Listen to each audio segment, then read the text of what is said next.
Thank you for joining us today on the International Leadership Podcast. My name is Joe Beauchamp, your host. I'm also the founder of Beauchamp Team Growth Solutions. We provide leadership development strategy, training, coaching, mentoring, consulting on topics such as leadership, communication, personal growth, emotional intelligence, building a culture that is successful. Get all your team developed and growing in the right direction, rowing in the right direction, carrying the burden of your team so that your company can scale the way you want it to. Give us a call or shoot me an email and have your free introductory consultation. Thank you.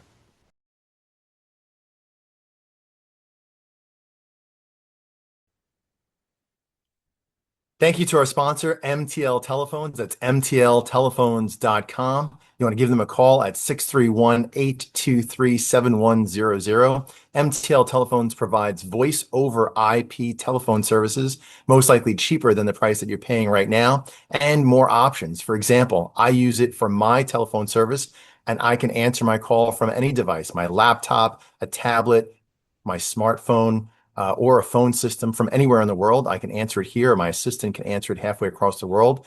Voicemail messages get transcribed and sent to me as text messages, as well as I can send and receive text messages from that voice over IP. They also have an AI auto assistant so that 24 hours a day, 7 days a week, your phone can be answered by an AI assistant that you have trained. So once again, you want to give them a call, go visit their website at mtltelephones.com or call their number at 631-823-7100. Pick option 5 for sales. Give Mike a call. So thank you so much, MTL, for being our sponsor for this broadcast. Well, welcome back. This is episode 17 of the International Leadership Podcast. My name is Joe Beauchamp. I am the founder of Beauchamp Team Growth Solutions. We're here to help businesses to break through those leadership bottlenecks and grow their companies through personal development. Today, we're talking about Leadership Unleashed. I've got a very special co-host today, Mark Murray. Mark is one of my coaches on Beauchamp Team Growth Solutions. Mark's got extensive business and leadership experience over quite a long time. You can get into that more himself, introduce himself. But today's topic, we're going to talk about Leadership Unleashed. Specifically, there's 3 parts of Leadership Unleashed: inspiration, activation, and transformation. And we're going to focus today on inspiration, being an inspirational leader. So Mark, let the audience know a little bit about yourself. Give us who you are, a little bit of background. What do you like to specialize in? Well, okay, thanks. I'm a life coach at Beauchamp Team Growth Solutions, and we have been working together for a while now. I was actually coaching Joe for a while, and I like to coach people going through transition in their life. I call myself a pivot man because I've been through pivots in my life, and I help people, whether it be loss of a spouse or a partner, whether it be a domestic partner or a business partner, or graduate who doesn't know what to do with their lives. People who are trying to figure out what the next chapter is, I help people figure out what that is that they want to do, not what I think they should do, but what they want to do. I like doing it one-on-one, but I work with Joe on team building and corporate events as well. Yeah, that's awesome. And radio and shows and podcasts like this. Radio shows and podcasts. And you were a great speaker at Live to Lead, which is our annual leadership conference out here in Hop Hog, New York. That's coming up again January 22nd of 2027. Live to Lead, Long Island. Great. It's a full day leadership development conference.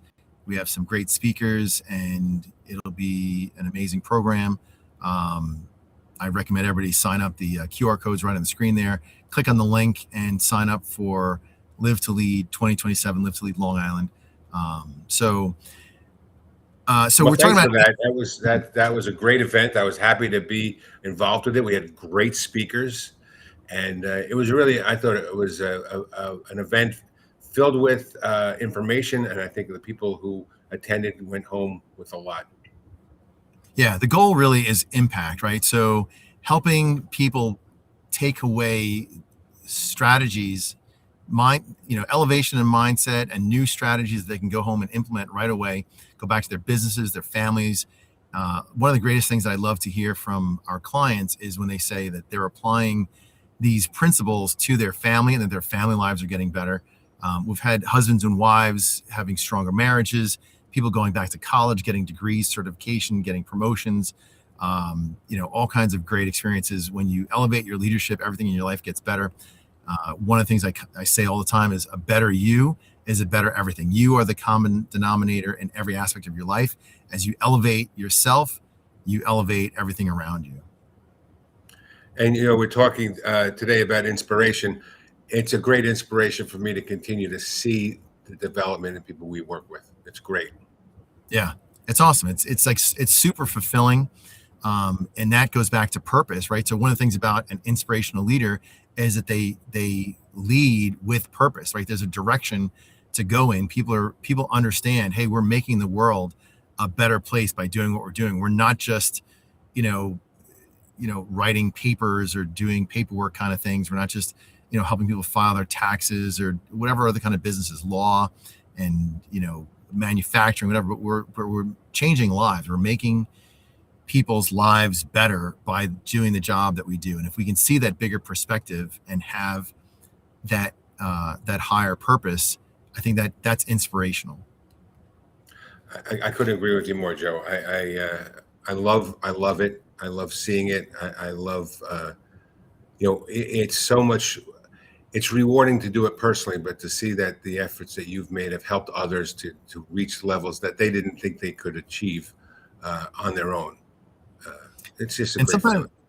Sometimes it's just something simple, like even giving somebody, I call it like cheat codes. They're just like cheat codes. I worked with a business that they had no problem telling people this has to get better, that has to get better. Let's do this. Let's change that, fix this, modify that. What they weren't doing is they weren't celebrating the wins of their team. They weren't telling people, hey, this part was actually fantastic. You really, did a great job here. Now the next step is let's do something a little bit different. But they stopped. They weren't celebrating the wins. And there's actually scientific backing on, the number is like 5 to 1. You should be finding people doing stuff right 5 times as frequently as you're finding them doing stuff wrong and asking them to make some kind of improvement. If that ratio is not 5 to 1 or greater, you're going to have, low functioning team, a lower morale. People are going to get frustrated. They're going to think you're overly critical.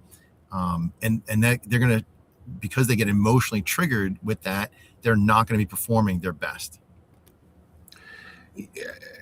And so much of what people are doing on a team is not seen, right? And so the positive reinforcement helps to get them motivated even when you're not watching. And that's Right. that we were talking about that earlier, and how important, people will try to look good in front of you, but if they're actually want to do good, they'll be doing things that you don't even know that they're doing that are helping the cause. Yeah. Whatever that. So as we develop our leadership, right? So better leaders get better results. And very frequently we look at our team and we blame the team. But if we look at our leadership and we develop our leadership better, we're going to get better results from our team. And one of the signs that a leader is leading their team with a good culture and leading the team well and being an inspirational leader is that people will come up with ideas at random days and times. So you might get an email on, a Saturday or Sunday. Hey, I just had this idea. I think if we do this, that, and the other, this particular client will be happier. This particular project will work easier.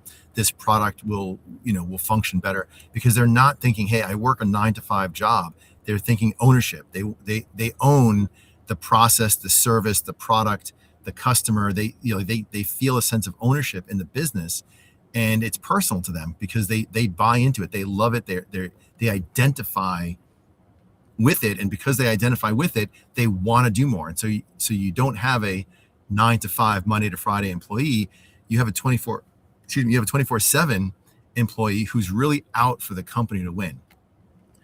And even there's some that would not feel awkward reaching out during the work hours. That doesn't mean if they're motivated, then that they're not working for you for free, basically. Right. They're home thinking about things. They may not be exchanging emails on the weekend or late at night, but they're thinking about it if they're motivated. Yeah, they're not just going to give you the bare minimum, right? So a lot of times we'll see employees, they're disengaged. They're trying to fly under the radar. They come in, they want to do a job.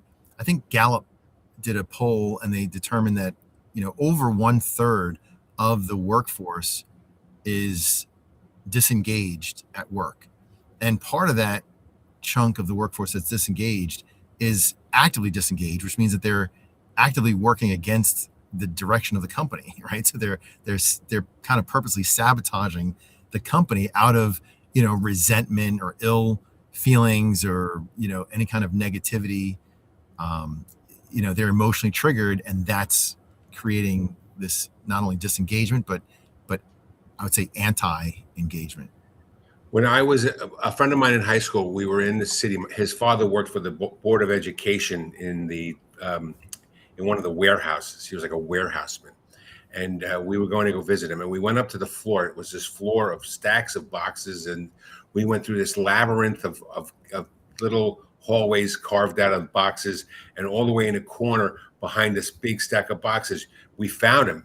Danny knew where his father was because he had been there before, but nobody could have found this guy unless they knew exactly where he was. That's a detached employee.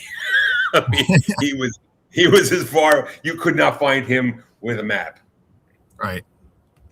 Yeah. And so better leadership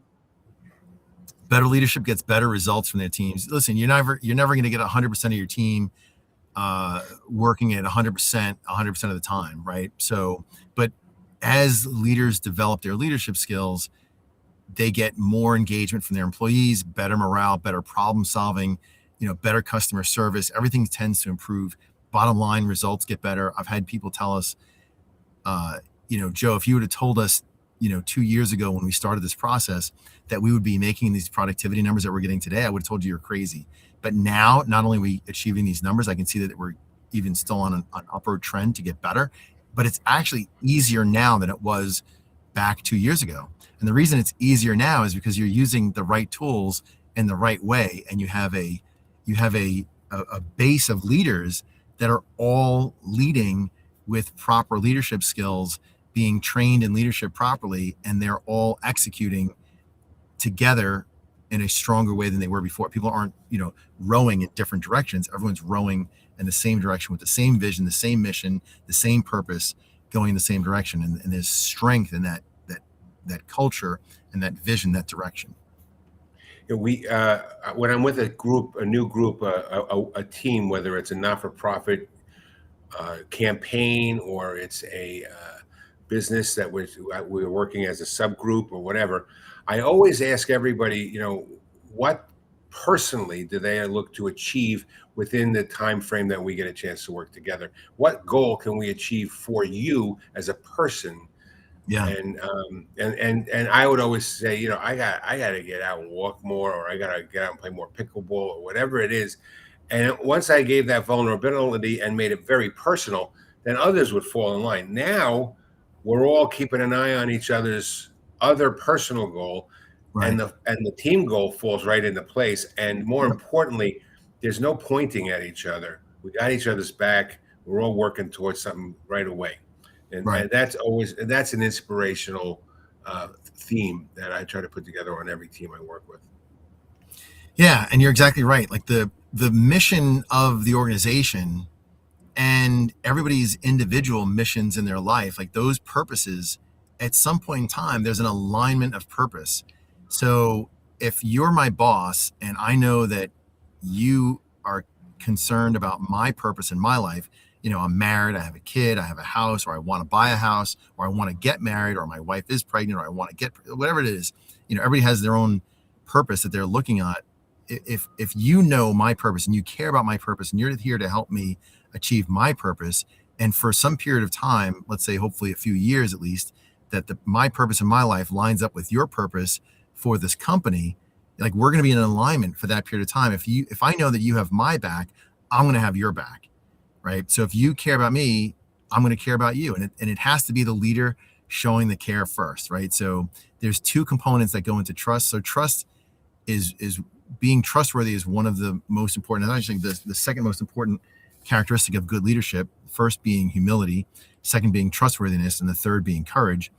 But to be trustworthy means that I care about you more than I care about me. Like I want more for you than I want from you, right? So I care about you. And second of all, that I have a capacity or I have a competence level to be able to help you, right? So, if I'm let's say I'm a medical doctor, right? I want you to live. Like I care about you deeply. I want you to survive. But my area of expertise is not where you have a disease or an injury or something that's wrong with you. I don't have the competence level to help you to survive. So you really can't trust me in that, right? Somebody brought up a story the other day. Their family member was driving a car in another country where you drove on the left side of the road. Here in the US, we drive on the right side of the road.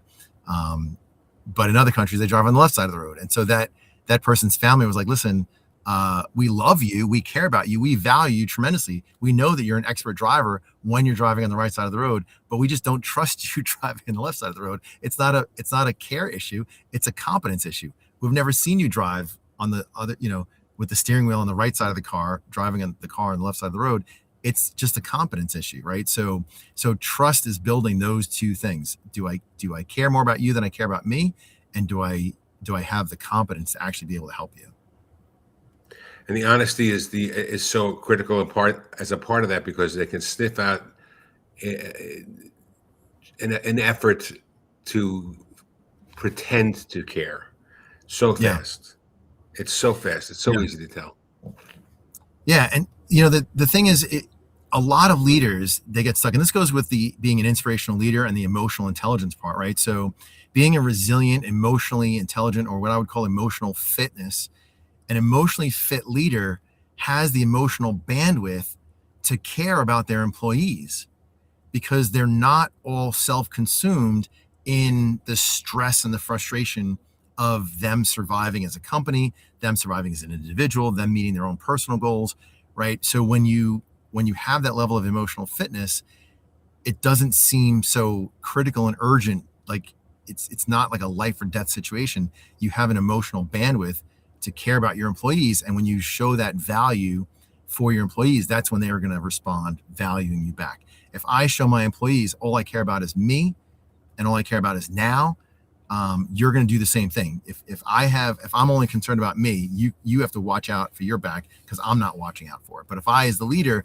can make sure that you're taken care of, you're going to make sure that I'm taken care of. And that together, that's what makes I think that makes an inspirational leader, is somebody who shows that they value their team and has the emotional bandwidth to deal with the stress and the frustration of their own life and their own business stress without letting that, cause their world to shrink in, right? Because when we get emotional, our world shrinks and we go from thinking outwardly to thinking about ourselves. So, those pieces together combine to create an emotionally fit, resilient, inspirational leader. And that inspiration piece is component one of this 3-piece system of Leadership Unleashed. And the ego is the enemy of the ability to remain emotionally fit, for me. I mean, I buy what my ego's trying to sell me if I'm not very careful about it. And every time I do, I end up suffering. My ego is not my amigo. My ego is not my amigo. That's a great quote. And I'll tell you that the statement, your ego is the enemy, or ego is the enemy, that's the title of a book by Ryan Holiday, another great book. Ego is the enemy. It brings in Stoicism, right? So Ryan Holiday is like a modern day Stoic philosopher / teacher. And it's a shame that Stoicism has been lost or undervalued for over 2,000 years. But that ability to control our emotions, to not allow external circumstances to affect us internally is huge. And we just ignore that. We think, hey, I'm going to be emotional because you're doing something wrong or something is crazy on the outside world. And it doesn't have to be that way. And a lot of people don't realize that it doesn't have to be that way. Yeah, I'm going to be emotional because you're being emotional. It's it's almost it's very unfit. It's very young. It's something a child definitely has to do. And then the other problem is we have parents who want to build up their child, and so they stoke their egos for 20 to 30 to 40 years, and don't give the child any opportunity or even any advice on how to separate from the ego. That's got to be taught. Right. For me, it had to be taught separately. It wasn't my parents teaching me about that. Yeah. And when you think about it, every baby is born completely 100% self-absorbed. We don't have a problem with that, right? A baby, we understand that. But our job as parents and as leaders and as humans is to transcend that me, now immature baby mentality. I call it the baby brain, right? So the limbic brain, which is what gets activated when we're under stress, it really just thinks about me, now. It's survival mode. And I start seeing people as the enemy. I start seeing people as people to push away or people as objects, right? So maturity is advancing past it's all about me and it's all about now to, it's all about others and it's all about the future. And it's all about like leaving a legacy, doing something bigger than ourselves. And there's super value in that that feeling of fulfillment by making the world a better place, leaving it better than we found it. Just even that statement in itself, leave it better than you found it. If that could be everyone's mantra, like leave everything better than we found it, whether it be the earth, relationships, other people, that's a great life mantra. Leave it better than you found it. I totally agree. And it's just not how we're raised. I think especially in this country, but I think throughout the world, it's pretty much a situation that it's got to be learned at some point. And it's not the parents or even school systems or education systems that are really teaching this. The schools are getting better. I have friends who are teachers at trying to develop, anti-bullying doctrines, but that's not the same as helping to develop emotional intelligence. And the problem is, it's very, it's so hard to. There are people who are never going to get this, right? What we're talking about is rare air. There are people who are locked into their emotional self, and they will die in exclusively emotionally reactive, and that's what they're going to do. And that's just a fact. And the sad thing is, over the last 2,500 years, we really haven't seen a great percentage of the population change in that regard. It's going to be that way. We got emotional thinkers, we got higher thinkers, and it's very hard to educate an entire class about something that maybe a third of them understand or capable of it. So I'm going to say that thank you for joining us today on the International Leadership Podcast. My name is Joe Beauchamp, your host. I'm also the founder of Beauchamp Team Growth Solutions. We provide leadership development strategy, training, coaching, mentoring, consulting on topics such as leadership, communication, personal growth, emotional intelligence, building a culture that is successful. Get all your team developed and growing in the right direction, rowing in the right direction, carrying the burden of your team so that your company can scale the way you want it to. Give us a call or shoot me an email and have your free introductory consultation. Thank you.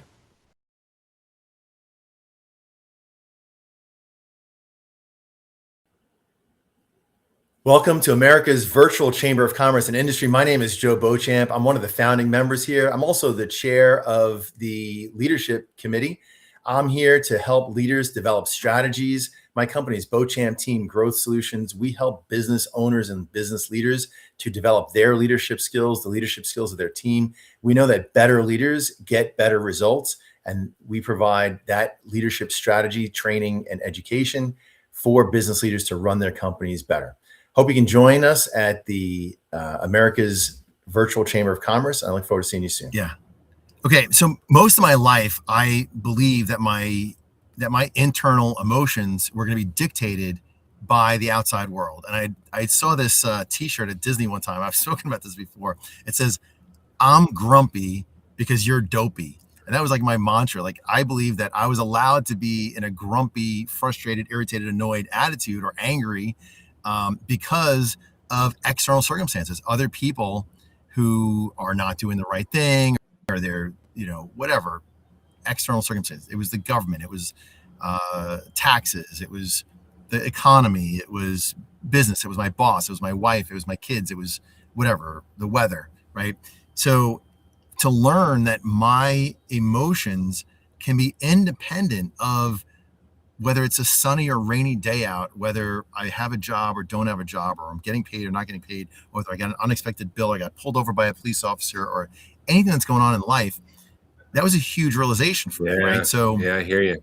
I think there's a lot of people out there that can develop these emotional skills and become better emotionally, and understand that, hey, I don't have to be dictated. Like, my emotions aren't dictated by the outside world. I decide how I feel, what I believe, what I think, how I interact with other people, right? And so that's a journey that I think most people I think can go on that journey. Certainly everybody that's watching today or listening in today to this podcast can go on that journey of self-discovery, self-development, and building that emotional fitness level. It's a very difficult trip to take on your own, though. You really are better off with at least another person or a team or a group of people to do it with, because that ego keeps coming back in and saying everything's fine. What are you doing? And I listened to my ego my whole life. It got me. And I believe that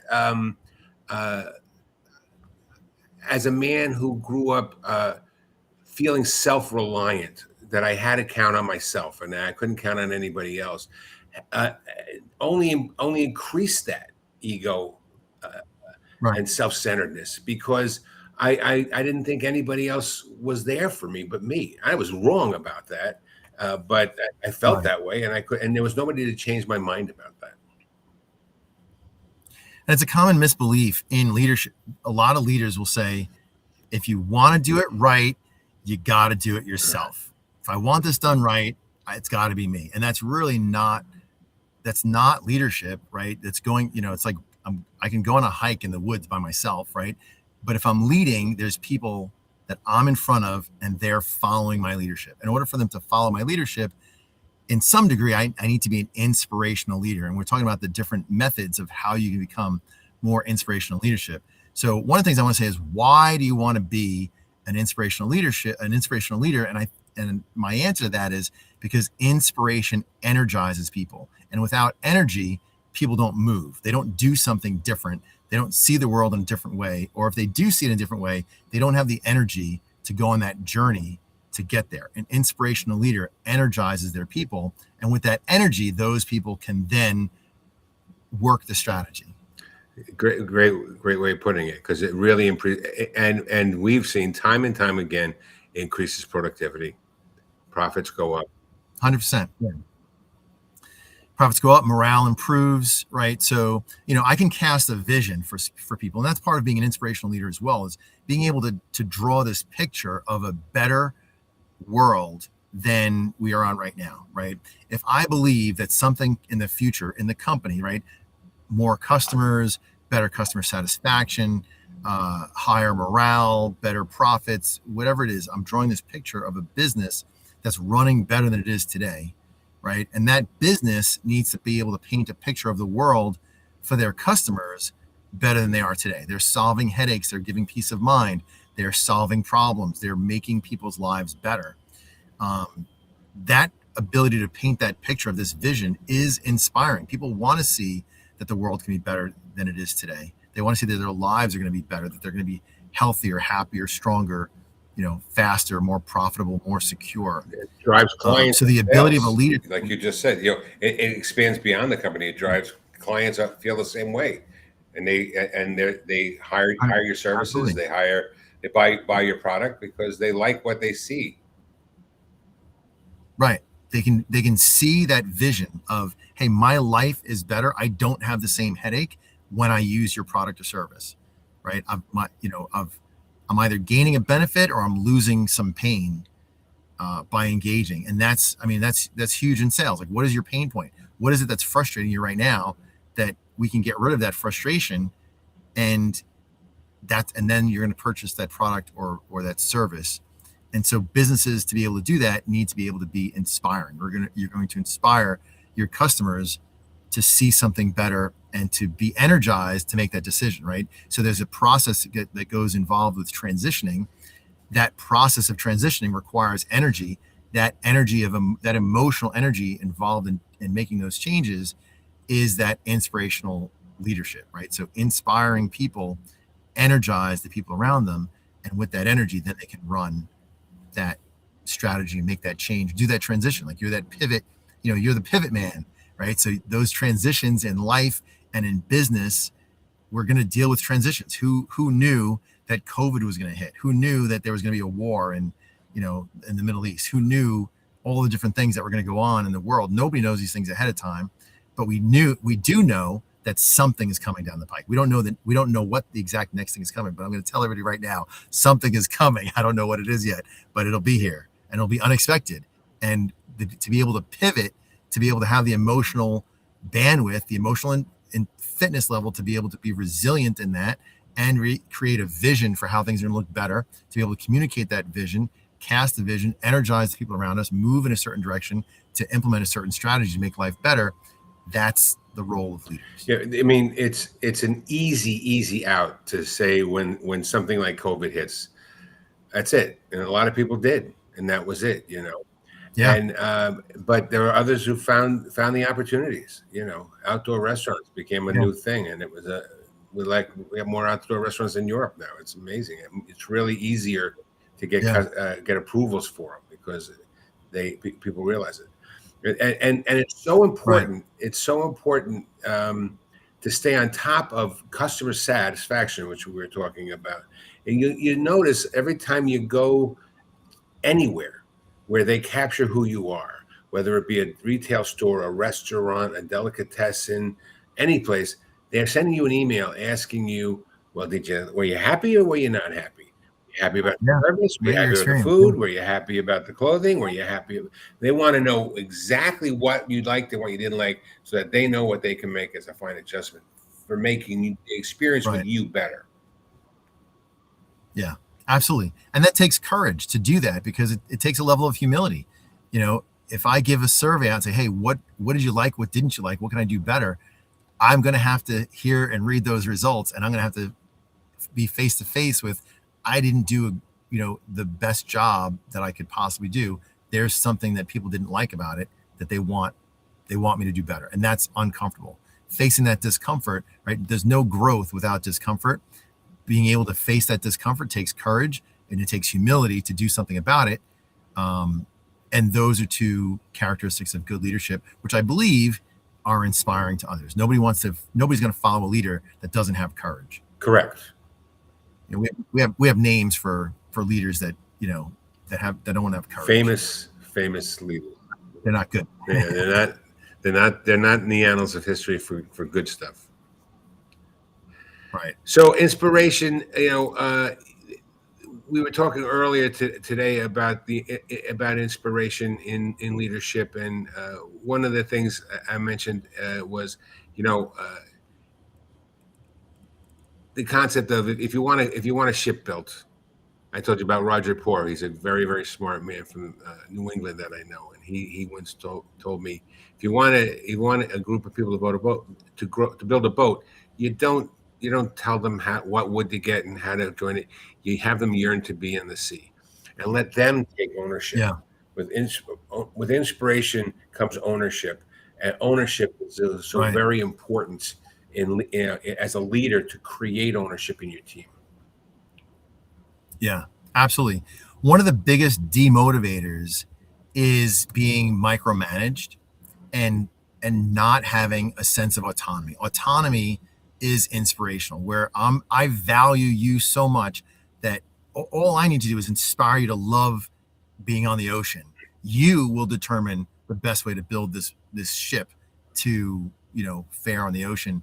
If I tell you, hey, you must build a ship to my specifications, the probability of you being successful at doing that is low. Like, you'll give me exactly what I asked for. It won't be the best that we could have created if I let you be, if I inspired you to be your best version of you, and I was being my best version of me. The two of us together would create something significantly better than either one of us could create independently.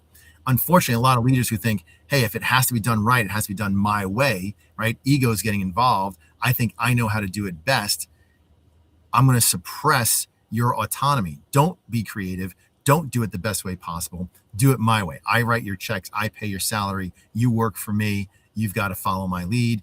And people will do that because their vision for their life is, I need to pay my bills at my house, take care of my wife and kids. So they'll work for that, but they're not going to be inspired employees. They're not going to be energized. They're not going to be making things, like greatness is not inspired by, a command and control, top down dictatorial type leadership approach. But giving our people the autonomy, valuing their opinion, valuing their input, giving them opportunities to share. The people that are on the front lines, they know it the best. So creating a company culture that values employees for their experience and their ideas and their creativity and opens the door for that, that's where companies really grow. And micromanagement is the exact opposite. It kills creativity. It kills ownership. And I don't have to, I am not responsible for the outcome of this because you're telling me what to do. You're responsible. I take no responsibility for this. I'm going to do what you tell me to do. And I'm not even going to think about a better way to do it because it doesn't matter to me anymore because you're the big boss. Yeah. And people throw their hands up. I've seen it over and over and over again. People throw their hands up. They're like, listen, they don't care what I think. I'm just here to get a paycheck. I show up, I do the job they tell me to do, and I go home. Those are not inspired employees. That's getting half of what you can get out of that employee. Yep. Yeah. Everybody has a range they can work in, right? There's a minimum range that I will ever allow myself to work at, but then there's a maximum range that can be brought out in me in the right circumstances. Our job as leaders is to see that and to maximize every single person's potential, right? So creating an atmosphere where people believe, like, I see the vision, I know the mission, I'm on this mission together, I believe in this cause, I'm here to make a difference, right? And I'm energized because I've got inspirational leaders who are all in the mission. I'm given the autonomy. I have the ability to make my own decisions, to lead my own way, to be creative. I'm valued, I'm respected. Like, that's where I'm going to be performing my best. That's when I'm not working 9 to 5. I take ownership in this company. I want this company to be successful. If it's 9 o'clock at night and I come up with an idea of how to do something better, I'm jotting that down, sending an email, making a note for myself to bring it up tomorrow's meeting or whatever it is. I'm owning this beyond. I show up at 9 a.m. I work until 5 p.m. I put in an honest day's work for an honest day's pay. I do what I'm told, and that's it. Like, that's not leadership. That's I'm going to say that's like prison to me. It is. Honestly. It's horrible. That doesn't it's feel a terrible way to. It's not any job I want. Right. And so in that regard, if something better does come along, there's a lot of employees who do not want to make a change, do not want to give up their whatever seniority they have to start something new, are afraid of it. But for a lot of them, the good ones, they'll make a move because they just don't want to be in that kind of an atmosphere. Getting back to the autonomy part and the micromanagement, it was really hard for me at first to allow somebody to do the work that I did that I thought I was great at. And my ego told me so it had to be true. And to review the work that was done by somebody else, and it was not the way I would do it. And to be able to say, it's adequate. It does the job. It just doesn't use the same manner that I would do it. That doesn't mean that what they're doing is wrong. And let that go and say, this does what it needs to do. We're going to, and I'm very happy and proud of what you got done here. And you really didn't need any help from me. Let's get this out. Okay. As opposed to, well, I would do it this way and let's move it around this way. That takes all the lead ownership out of it. Now you let him create a paperwork and now you're just changing it around. Yeah. I was just a few weeks ago, I was working with a young leader, brand new to doing a certain position. he had some responsibilities in leadership. And initially when he came to me for this role, it was all him. He was going to do everything himself. And so I encouraged him to delegate some of those responsibilities to the people on his team. And he did. He delegated it. He delegated pretty much everything to the people on the team. And I saw what they did. And I mean, it's my ego, but I generally think that I'm pretty good. I'm a professional. I've been doing this for 31 years. Like, I know what I'm doing. I know how to present. I know how to, like, I've read the books, I've studied, I do this stuff. I think I'm pretty good at it. These people that he delegated stuff to, I learned from them. Like, I benefited from their autonomy, their ownership of it. They really owned those positions and those roles. They did a better job than I think I would have done if I had those positions, more so than even the person. I'm encouraging this leader to rely on his team and to hand off ownership to them. And those people owned it to such a high level. I couldn't have done it that well. The other leader couldn't have done it that well. Handing it off to these people who own their positions is really what hit it out of the ballpark. Like, those were every person at bat hit a home run, and the entire experience. There's a cautionary tale to this concept of delegation that I learned the hard way. And that is that there's a difference between delegating and dumping. It's a good thing to delegate something that you're not good at and that you don't like to do. But that doesn't mean that you have to review the work that's being done and ask questions. Right. It's not a difference between telling them to change it and asking questions. Right. It's our responsibility as leaders to develop and prepare the people on our team for success. So even if we look at the Leadership Unleashed model, step one is inspiration, but step two is activation. And activation requires me preparing my team for success. I think ahead of time. I develop a culture where everybody's thinking of things ahead of time. I've given them every training, every tool, every strategy, every cheat code, everything that they need. I've cleared blockages and barriers and hindrances. Like, I've cleared the way for my team to be successful, and then I delegate to them. Like, I'm not just handing off responsibility. And you're 100% correct. And I've seen this numerous times before. And leaders will complain. They're like, I tried delegating, and everything was a mess. I said, you didn't delegate. You just handed off. You handed off to somebody who had no preparation. They didn't know the decision-making process. They weren't prepared to take on the responsibility. You just abdicated your responsibility to somebody else. And of course they failed. You set them up for failure. As a leader, I need to set my team up for success. And if I do that appropriately, they're going to be successful, and they're ultimately going to be more successful at doing it than I am. Right. So there's actually a number to this. It's 80%. When I believe that my team member is at 80% competency level, that's the time to hand it off to them. They will develop that other 20% on their own. They're going to have their own, added benefits that they have, their own personality and experiences that they have that I don't have, that they can now exceed what I would have considered to be 100% of what I would have done before. Right. So I'm going to hand it off at 80%. They're going to grow that other 20%, and then I'm going to grow it beyond there to 110, 120, whatever percentage. They're going to do a better job than I would have done, because they're adding in, they've got all the good things that I've put into it, plus all the good things that they're putting into it. And that's going to make a product better than beforehand. But the number before I hand it off, and a lot of leaders want you to be 100% on board, the number is 80%. When that person's 80% on board, you hand it off. And really, to inspire a whole team, when there is an error made, it's very helpful to not look at it as a reason to reprimand anybody, but look at it as an opportunity to grow, and to share that opportunity to grow with not just the person who made the error, but to also include the core team. This is what happened.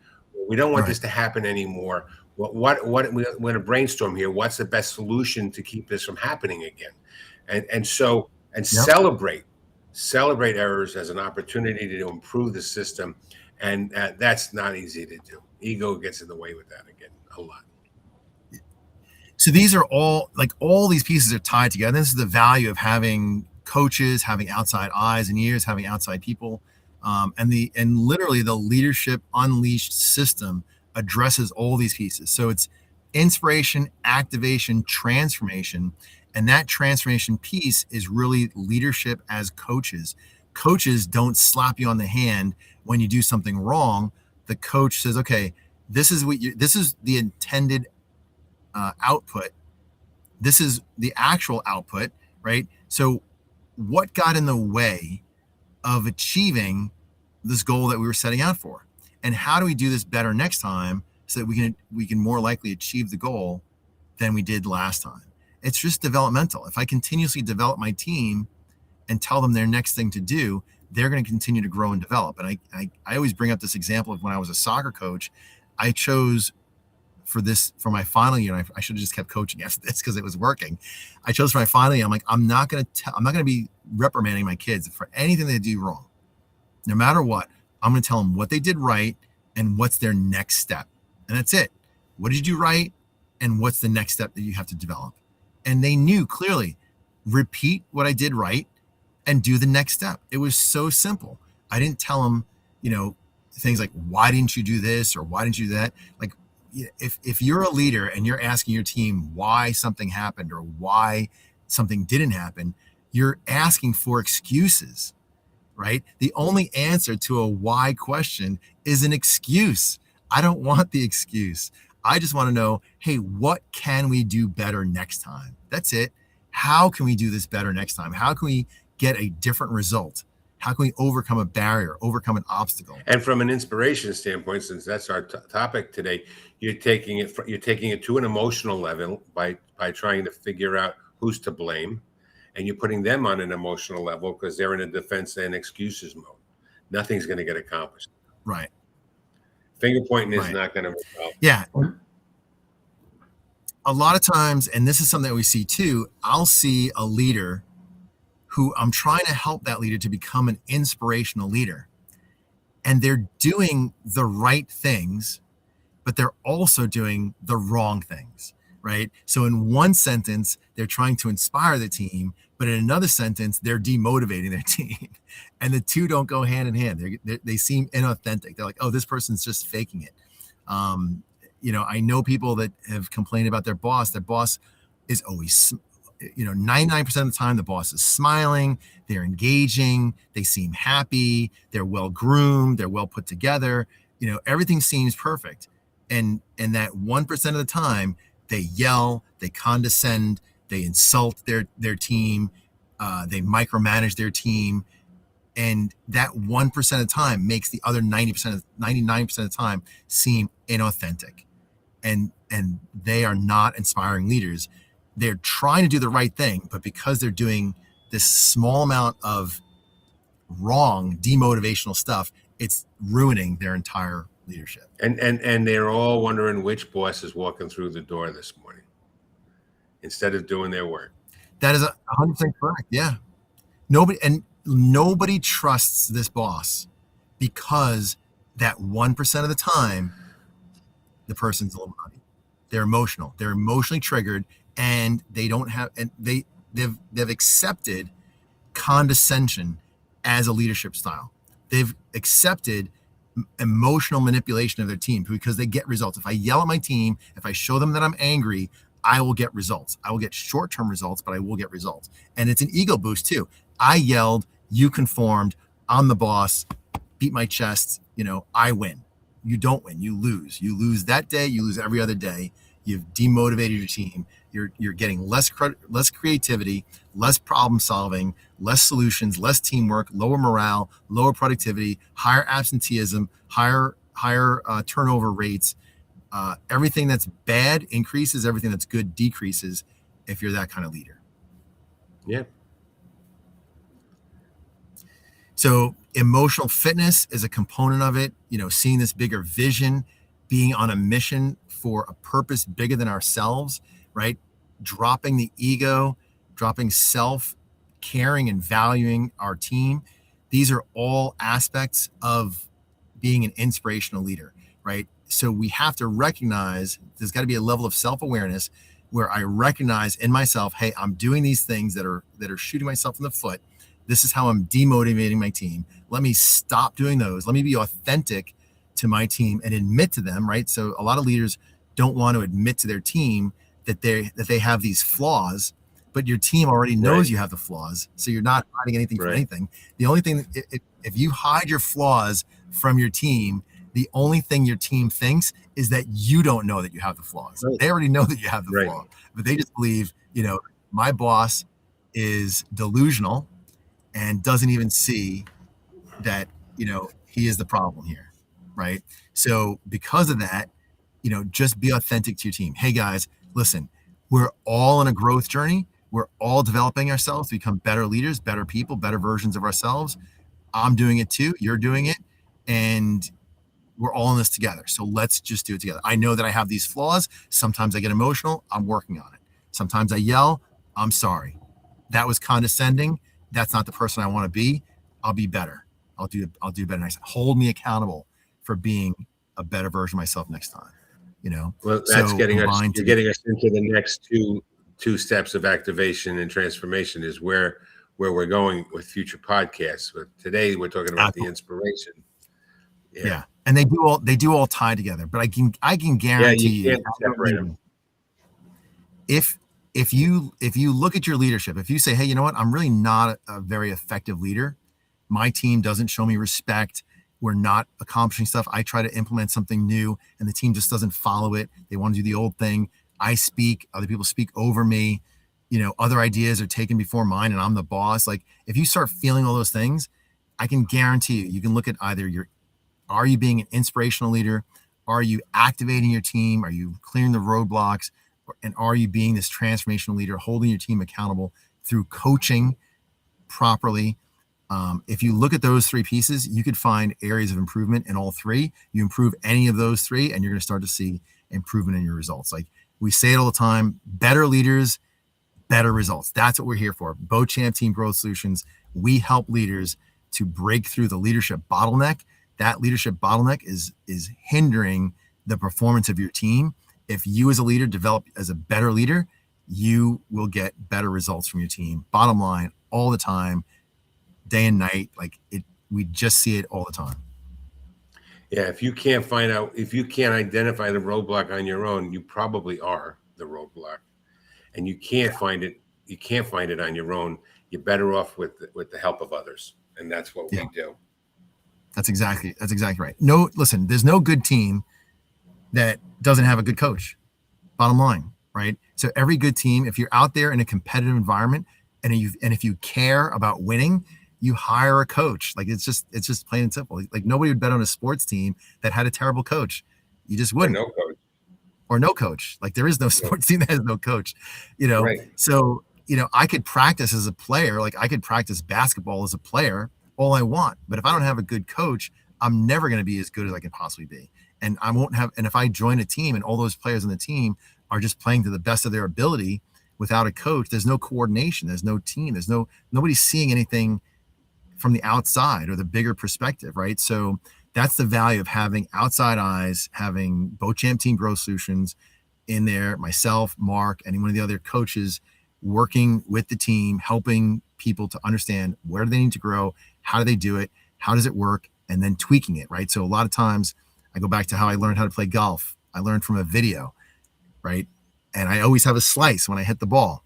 But when somebody actually coached me, hey, move your foot a little bit here, change your knee position there, look here, move your hips, your shoulders, your elbow, all those little things, those coaching tasks, or those little bit of coaching ideas, little by little, I can see that slice moving straighter and straighter. I was able to hit the ball straight because somebody was coaching me on it. That's the difference between I read a book and I'm applying it to my job versus I have a coach and I'm applying those to my job. Right. True, brother. All right, we're going to wrap up this episode of the International Leadership Podcast. Mark, thank you so much for being on the team and for being the co-host of this podcast for today. It's been a great episode. Hopefully, everybody's inspired to be an inspirational leader and to take this and run with it. You can contact us at joe@beauchampteam.com or mark@beauchampteam.com to find out more information. If you want to sponsor the International Leadership Podcast, we're open for that as well. Looking forward to having some sponsors on here. If you want to be a guest on the podcast, we're open to that as well. So give us a holler. We're happy to hear from everybody. And we'll see you all next week on the International Leadership Podcast. Thanks for joining us. Thanks for having me, Joe. Appreciate you, Mark.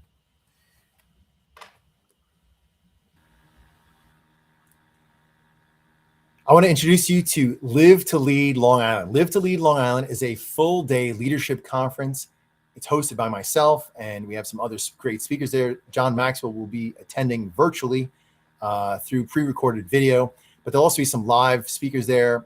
And it's a day full of inspiration, leadership strategies, life strategies. You will develop yourself as a leader, as an overcomer. My goal is to cram pack as much value into that day as possible. I want more for you than I want from you. You will walk away with tools and tips and strategies that you could use right away to start implementing in your life to get better results with your team, with your family, with your personal self. It's made for everybody, whether you're the multi-billion-dollar leader of a multi-billion-dollar company or whether you're a startup entrepreneur, solopreneur. There is value there for you. So great networking. It's on Hop Hall, Long Island. It's coming up January 22nd. It's a Friday. It's a full day, 8 a.m. to 5 p.m. event.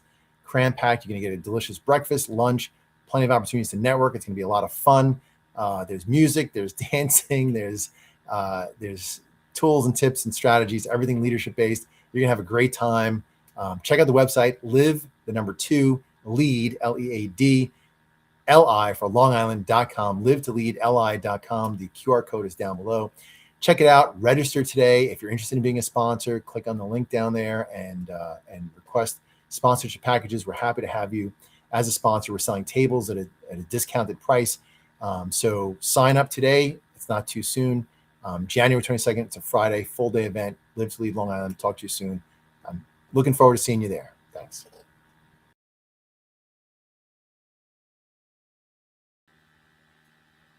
Well, that was a lot of fun. Thank you so much for watching our podcast of the International Leadership Podcast. Once again, my name is Joe Beauchamp, president and founder of Beauchamp Team Growth Solutions. That's beauchampteam.com. If you like this episode, please like it, share it, subscribe to this channel. If you're interested in being a guest or a sponsor of this program, please give me an email at info@beauchampteam.com. I'm more than happy to talk to you about it and discuss options and how it can work something out for everyone to win. Thank you so much. Looking forward to seeing you soon. Bye.